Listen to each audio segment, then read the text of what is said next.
Well, thank you for joining us for our continuation of the mind of Christ. We are well into the series on this study of the mind of Christ, and we have reached the point of the Sermon on the Mount. Sermon on the Mount covers all of Matthew 5, 6, and 7, so it was going to take us a little while to get through it. It also is found, some of the sermon is found in Luke chapter 6, and we'll bring Luke into the picture whenever it's applicable. But thank you for joining us. We're going to continue looking at the Beatitudes, and this one today is found in Matthew chapter 5 and verse 10. And so the Beatitude is only found here. It's not found in Luke. It is, "Blessed are those who have been persecuted for the sake of righteousness, for theirs is the kingdom of heaven." Now, every one of the Beatitudes has a reward with it. And the reward that we see in this one is the same as the reward in the first one. "Blessed are the poor in spirit, for theirs is the kingdom of heaven." The idea of righteousness, because he introduces righteousness here as the reason for the persecution, that idea of righteousness was also found in the Beatitude on hungering and thirsting after righteousness. The idea of persecution, though, is new, and in fact, I believe this is the first time Jesus mentions any kind of persecution in regard to following him. He will have lots to say about this in the days to come. So what does this bring to the discussion or the teaching that we do not already have on the table? Well, persecution is an action against someone who is weaker or someone who is somewhat defenseless or helpless to prevent it. Now, this may only be because of choice, because the person being persecuted may choose not to fight back, not to defend themselves, and therefore they would be weaker because of that particular thing. But sometimes they're weaker simply because they're weaker than the one who is wielding the sword, if you will. And so it usually has some legal authority with it, and some physical ability to carry it out. There is usually a threat of harm, either physically or materially, certainly socially, that is implied within the persecution. The persecuted stand to lose much, even their own lives on some occasions. They may see their families being persecuted as a means of them being persecuted. The psychological implications are vast and pervasive. There's stress, there's anxiety, there is fear, and these are major at times. The type of persecution he is anticipating here is very clear. It is religious persecution, or for the sake of righteousness.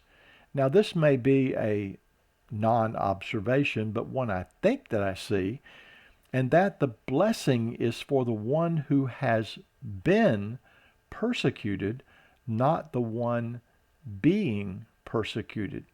Now, could it be that the blessing is harder to realize in the midst of the persecution than after it is over? In other words, when you're going through the persecution, it may be more difficult to realize the idea that your reward is the kingdom of heaven. But after you have endured the persecution and you look back on it, it may be that you have greater ability to appreciate the persecution that you've been through. The word persecuted is a word that means to put in rapid motion, to pursue, to follow, to pursue the direction of something, to follow eagerly, to endeavor earnestly, to acquire, to press forward, to pursue with malignity. It means to chase, if you will. So someone who is being persecuted is being chased. You get the picture? One being chased or pursued with some intensity and urgency, and certainly with malignity. Luke chapter 17, verse 23 uses the phrase to run after someone. And in Romans chapter 9, 30 and 31, the Gentiles are not pursuing righteousness, and in not pursuing it, they have not attained it. The Jews are pursuing a law of righteousness, and I got this reversed. The Gentiles were not pursuing righteousness, but they did attain it. The Jews were pursuing a law of righteousness, and they did not attain that law. But the word pursuing here, or in this context here, is the word persecuted, because that's what the word persecuted means. It means to chase after something. In Romans 12 and verse 13, it talks about pursuing hospitality, just as Paul drugged people out of their homes, in other words, persecuted them. Christians bring people into their homes. You see the reverse of this? Paul is persecuting people. He's pursuing them and bringing them out of their homes. We are to pursue hospitality by bringing people into our homes. The word is used in Philippians 3, verses 12 and 14, in the sense of pressing forward for the goal, the prize of the high calling of God. In other words, we're chasing after the prize of the high call of God. Do I press to this goal with the same intensity that a persecutor presses to destroy a Christian? Recall the zeal of Paul. Paul was very zealous, and in his zeal he persecuted the church. Is my zeal, your zeal, for the high calling of God, ever so much as intense as the zeal Paul had in pursuing Christians in persecution? Paul refers to himself as a persecutor in 1 Timothy 1 and verse 13. Now think of being chased or pursued by one meaning to do you great harm. How could a person find blessing in this? How can homeostasis, that means the okayness of the Christian, be maintained when you're always looking over your shoulder, wondering who is going to capture you or is going to hurt you or harm you? Could you really rest knowing someone is bent on destroying you?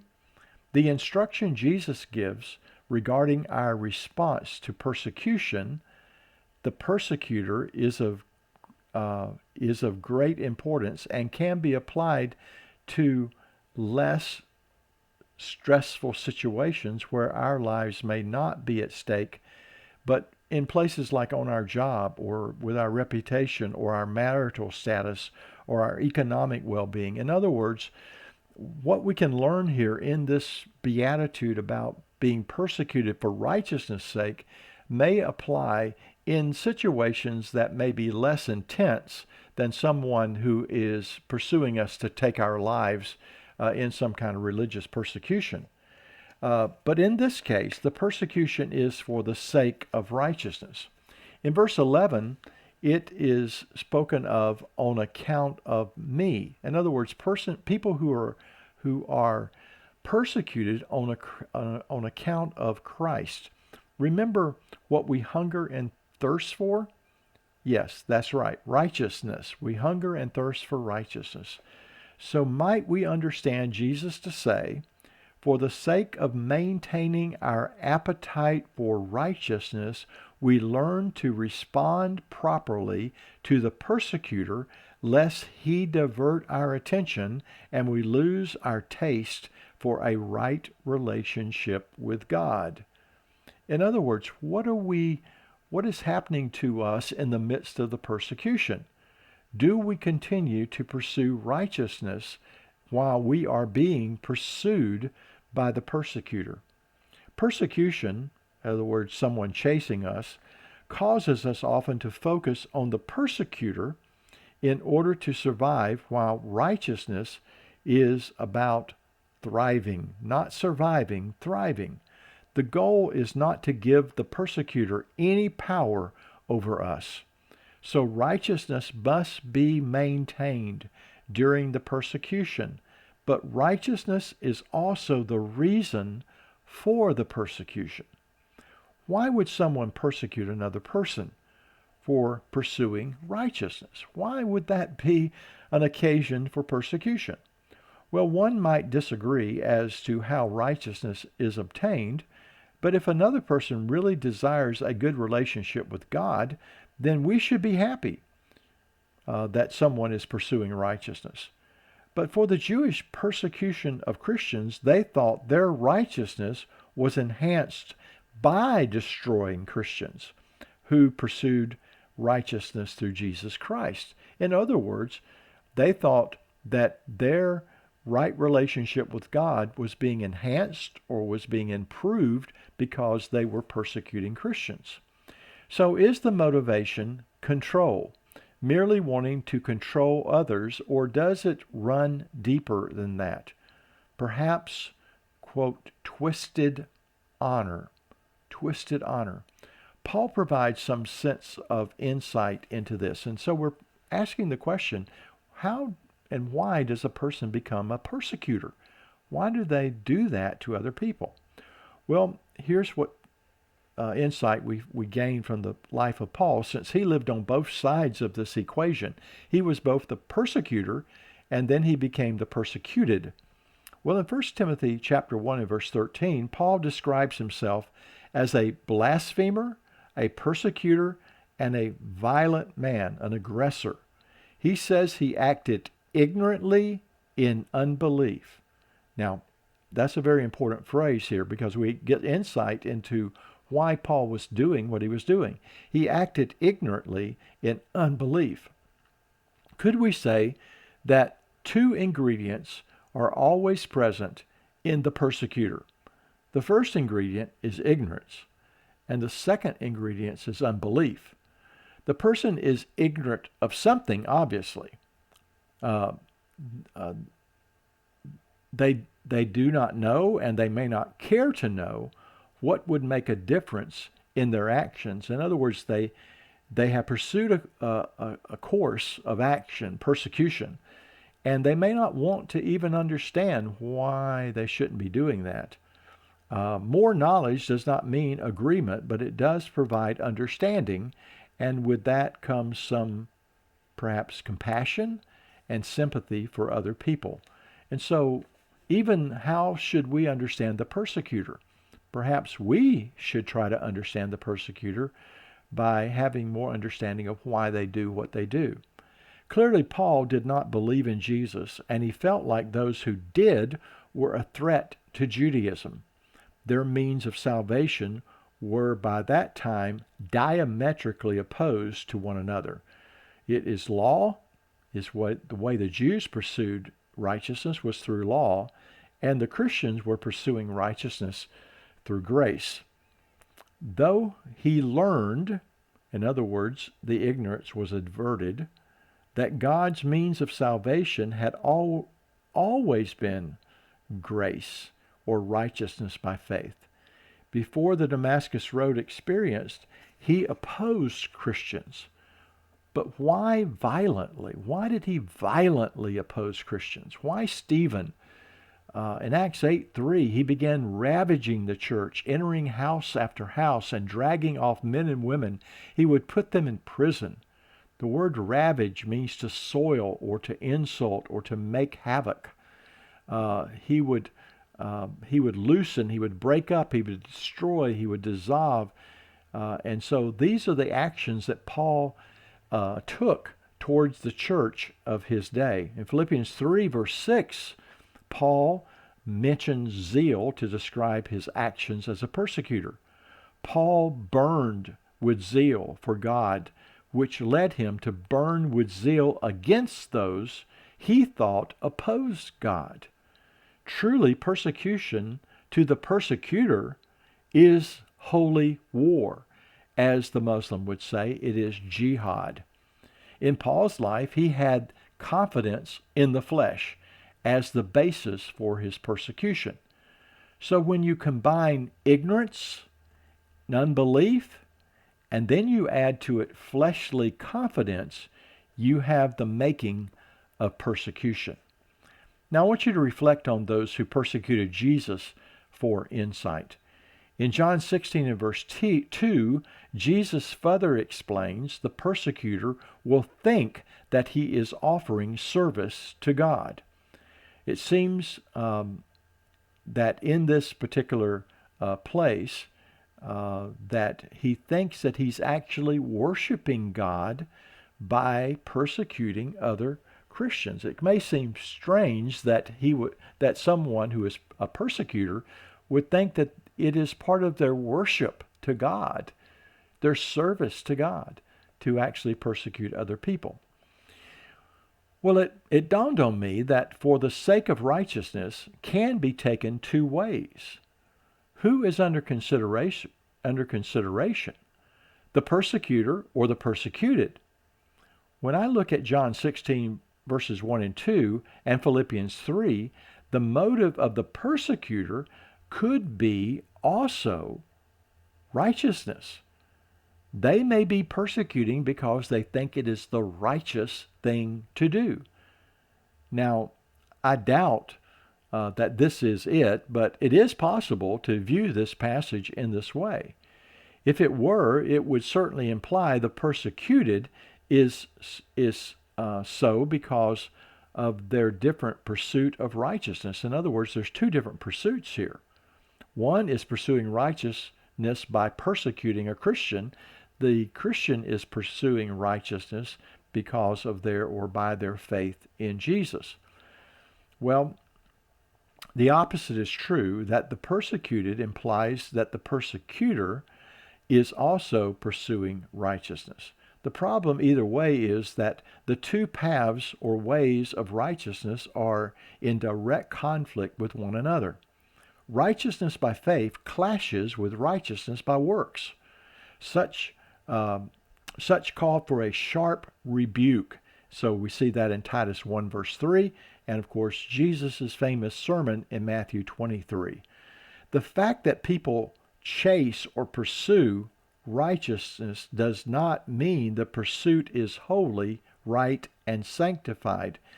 There must be the right way, and his name is Jesus, who is the way. That is the only way to pursue righteousness. Well, Matthew 5 verse 11 says, on account of me. On account of me. In other words, why are they persecuting Christians? On account of me, Jesus says. In Matthew 10 and verse 18, Jesus tells the apostles they will be brought before governors and kings for my sake. In Matthew 10:39, he speaks of our losing our lives for my sake, for the sake of Jesus. This is a key verse. Giving up one's life for another is noble, usually, but giving up one's life for Jesus, because of him and his influence, his control, his hold on my life is divine. On account of, for the sake of, by reason of.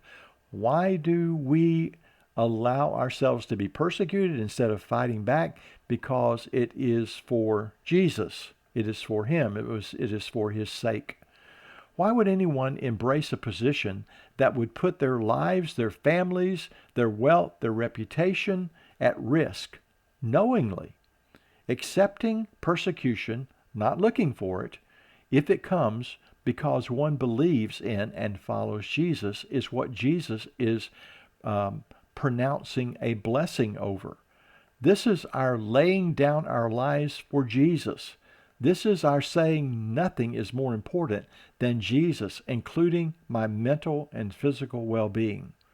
Jesus will say more about this beatitude than the others. He's going to say more about this one than any other. And he's going to spend considerable time elsewhere on it too. Jesus knows that this is a big deal. Now the outcome is the kingdom of heaven. Both righteousness and kingdom are together, as in 6 and verse 33, where Jesus says, seek first the kingdom of God and his righteousness. The two things we see as priorities in our lives. In 5:12, that's Matthew 5:12, says, your reward in heaven is great. Kingdom of heaven seems to be stressing the afterlife, which would make sense since many of the persecutors or the persecuted were killed or martyred for their faith. For their knowing this life was not all would be very practical and very encouraging in the face of their deaths. The kingdom was to be possessed. Theirs is the kingdom of heaven. It is to be possessed by them. So how do we possess it? How do we own the kingdom? The kingdom is a gift, just as is righteousness is a gift. When we accept the gift, it is ours until we forfeit it, which is not Calvinistically correct, but I believe is biblically correct. So in Jesus' mind, persecution for the right reason was not bad, but good because of the reward. But is this similar to the idea in Islam that to die, even in a suicide bombing, carries with it some immediate reward, almost like a payoff off for a job? This sounds too much like payment for work, which is not the gospel. God is not obligated to the martyr to provide the kingdom to him. He is not conducting a business transaction. Jesus is simply, in all the Beatitudes, stating the natural outcomes tied to certain behaviors on the part of God followers. God's gifts flow into the lives of his children. He loves to do so. So as our choice is to endure persecution and not to deny him, his choice of faithfulness is to provide what we need. He does this out of his own character and not as a payment for any work that we have completed. The kingdom rule extends to the next life. His will done in heaven as well as on earth. The veil of death is not a boundary. It is very much as a seamless passage by which we experience there more real than we experience it here. And in other words, we experience there something that is more real than we experience right here. We are blessed because God has made it possible to begin eternal life now and to pass unhindered into a more complete aspect of it in the presence of God, where faith has been made sight. No doubt the kingdom then is the same as the kingdom here, but we will be able to experience it more fully. Now in verse 11, we're still in Matthew 5, Jesus continues to define certain aspects of persecution. He gives three. He talks about insults, persecution, and false and evil speaking.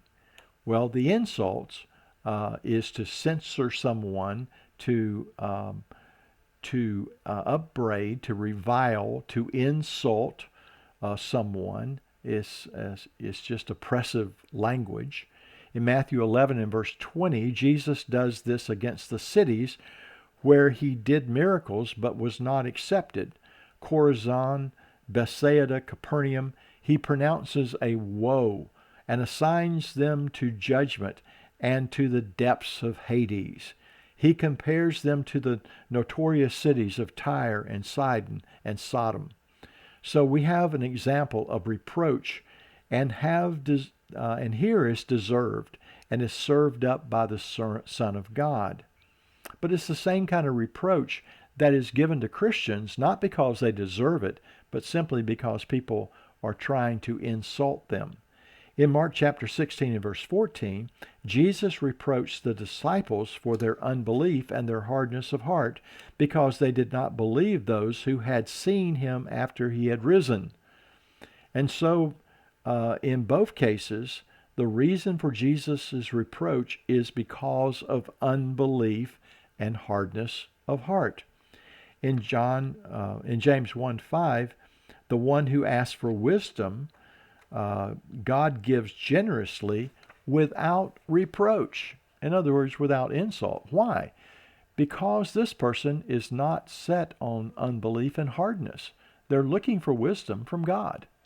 1 Timothy 3 and verse 7, speaking of an elder who has a good reputation with those outside the church, so that he will not fall into reproach. In other words, he will not have an opportunity for people to insult him or to upbraid him over something. An elder does not need to be spoken of disparagingly because, as Peter taught in 1 Peter, something evil he has done. It shouldn't be because of something evil that he has done. There's no benefit to suffering from some real offense that has occurred. In Romans 15 and verse 3, we have here, when we identify with another, we take part in any insults leveled against them, and it will also fall on us. And so if I befriend someone who is being insulted, I may also become the target of the insults. In the sense that if I'm siding with someone who is being bullied, the bully may start bullying me. Well, the quote is from an unknown origin, or at least it's unknown to me. It's not only this is Romans 15 and verse 3, it is not only my unwillingness or my willingness to be insulted for the sake of Jesus, taking his insult on myself, but also taking on the insults of fellow Christians. Standing with someone, even when it is unpopular, is noble, as long as the stand itself is noble. So in 1 Peter 2 and verse 23, it says that when Jesus was being reviled, he did not revile in return. The word here means to vilify. In John 9:28, and they reviled him, speaking of the blind man, they reviled the blind man. In Acts 23 and verse 4, when Paul called the high priest a whitewashed wall, some of the bystanders asked if he were reviling the high priest. And Paul says he wasn't aware that he was the high priest, probably meaning that he did not recognize him as such. And in 23 and verse 5, Paul quotes Exodus 22 and verse 28, which says, "You shall not speak evil against a ruler of your people." Well, all of this goes back to that word that's used here in Matthew 5 about insulting people. Well, in 1 Corinthians 4 and verse 12, Paul says that when we are reviled, we are to bless. When we are persecuted, we are to endure it. Though it may be hard to distinguish this word from the one in Matthew 5:11, insult, the message is that we must be careful in our response to those who would attack us in our attempt to represent Jesus. At times, we should make it clear that they bring reproach on themselves, and at other times, we simply bless them and not respond. Paul says in Romans 12 and verse 14 that we should bless those who persecute us, bless and curse not. And in 12 and verse 17, never pay back evil for evil. In 12:19 to 21, we feed our enemy. We do not take revenge, but rather overcome evil with good. Of course, Jesus is the example on the cross, and it's very clear. Insults were hurled at him, and he did not respond in kind. Well, skipping to the third aspect of persecution, which is saying all kinds of evil against one falsely, we might say making up bad things to say about us, slander, false accusations, insinuations, wanting people to believe evil about you or about another person. This is aimed at one's reputation. Proverbs 6, verses 16 and following, regarding the 7 things which are an abomination to God, 2/3 of them apply to this particular aspect of persecution. A lying tongue, a heart that devises wicked plans, a false witness who utters lies, and one who speaks strife among brothers. Our words are the transactions of life. It is our currency, like the dollar. When the currency loses its value and cannot be trusted, we cannot be sure of truth, and we turn to self-protection. In other words, if we're going to trade in words, we must make sure that we maintain the value of our words by only speaking the truth. The evil said is a lie. The word here means to speak falsely or deceitfully, to utter falsehood. In Romans 9 and verse 1, Paul, for emphasis, says, I am not lying. In Acts 5 and verse 3, Ananias and Sapphira lied to the Holy Spirit. In Acts 6 and verse 13, enemies of Stephen put forth false witnesses. In Revelation 2 verse 2, of those who lie about being apostles. Revelation 21 and verse 8 assigns all liars to the lake that burns with fire and brimstone. In John 8 and verse 44 identifies the origin of such language. Satan, who is the false accuser, the father of lies.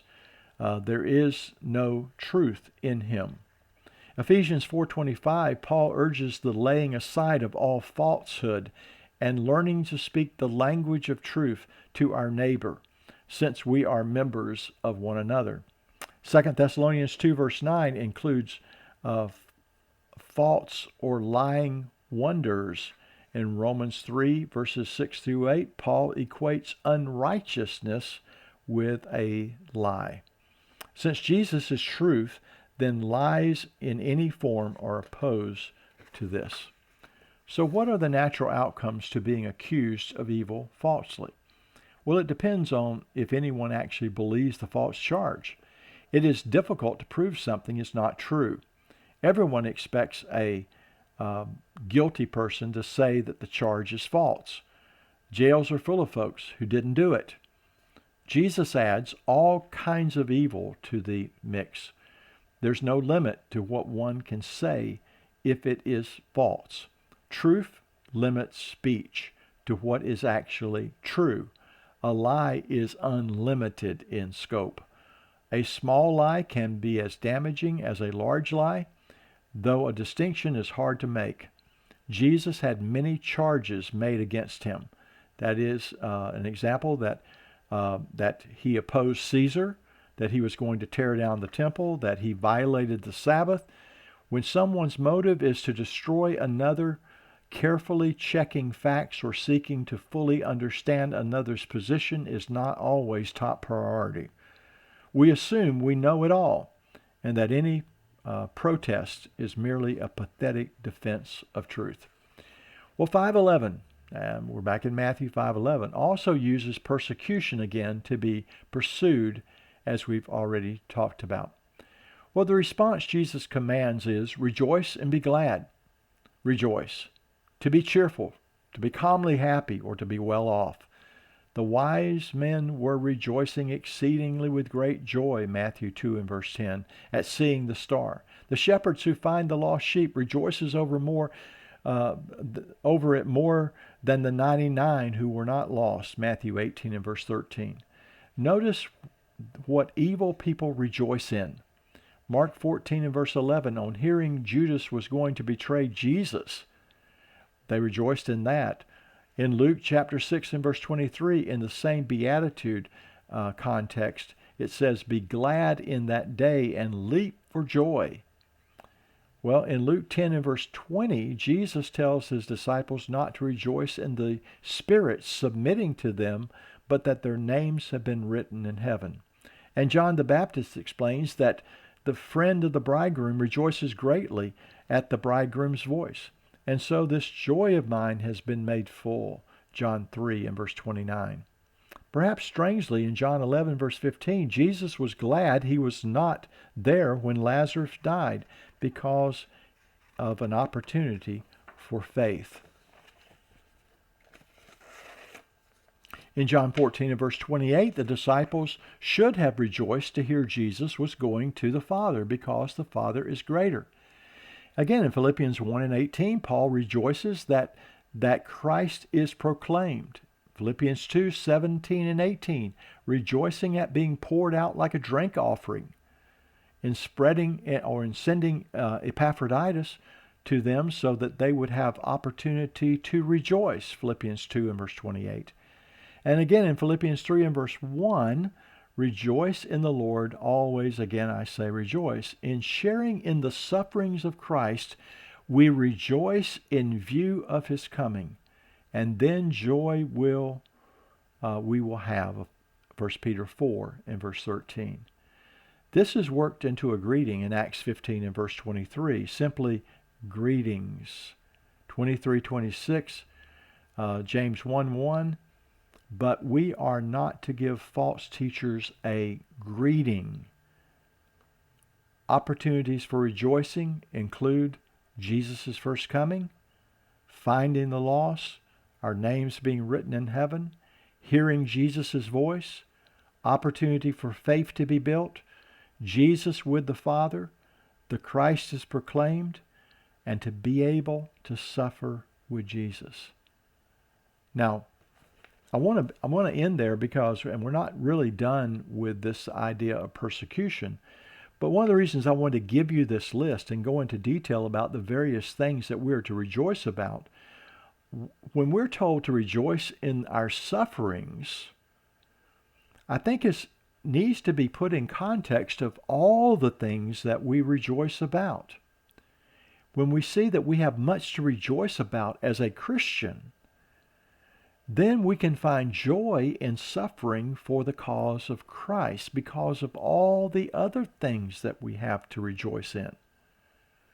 And so it becomes not something that we shun or that we see as something inherently bad, but we see it as just simply the fact that we have been blessed so much in Christ that even for us to be able to rejoice in the suffering with Christ is not an imposition on us.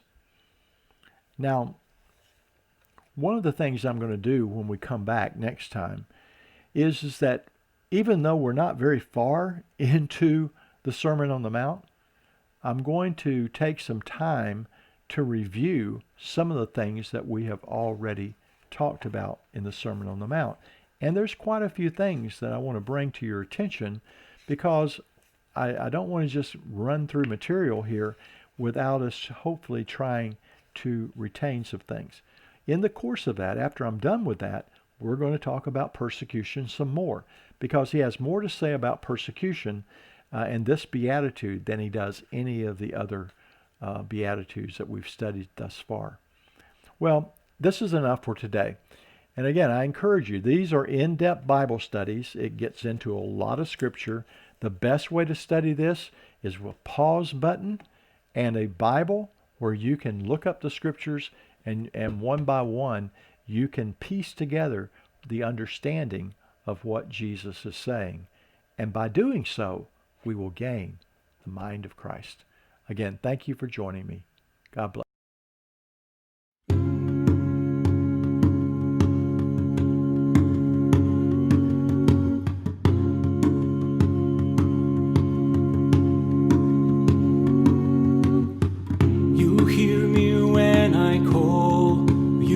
My morning song, though darkness fills the night, it cannot hide the light. Whom shall I fear? You crush the enemy underneath my feet. You are my sword and shield, though troubles linger still. Whom shall I fear? I know who goes before me. I know who stands behind. The God of angel armies is always by my side. The one who reigns forever, he is a friend of mine. The God of angel armies is always by my side.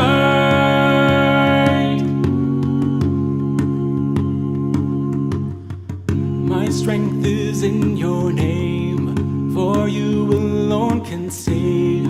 You will deliver me, yours is the victory. Whom shall I fear? Whom shall I fear? I know who goes before me. I know who stands behind.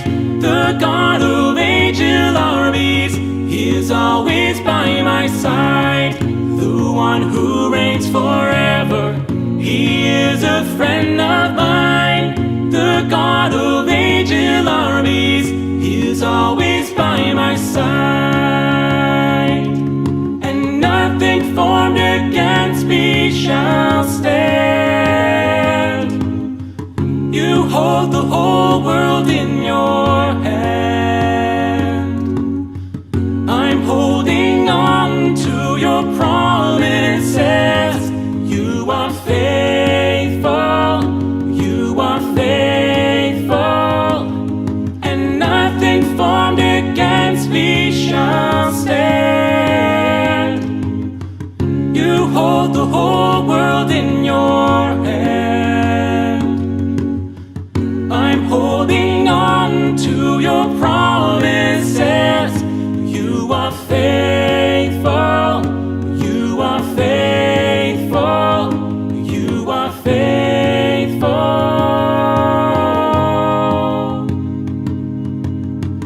I know who goes before me, I know who stands behind. The God of angel armies is always by my side. The one who reigns forever, he is a friend of mine. The God of angel armies is always by my side. I know who goes before me, I know who stands behind. The God of angel armies is always by my side. The one who reigns forever, he is a friend of mine. The God of angel armies is always by my side. The God of angel armies is always by my side.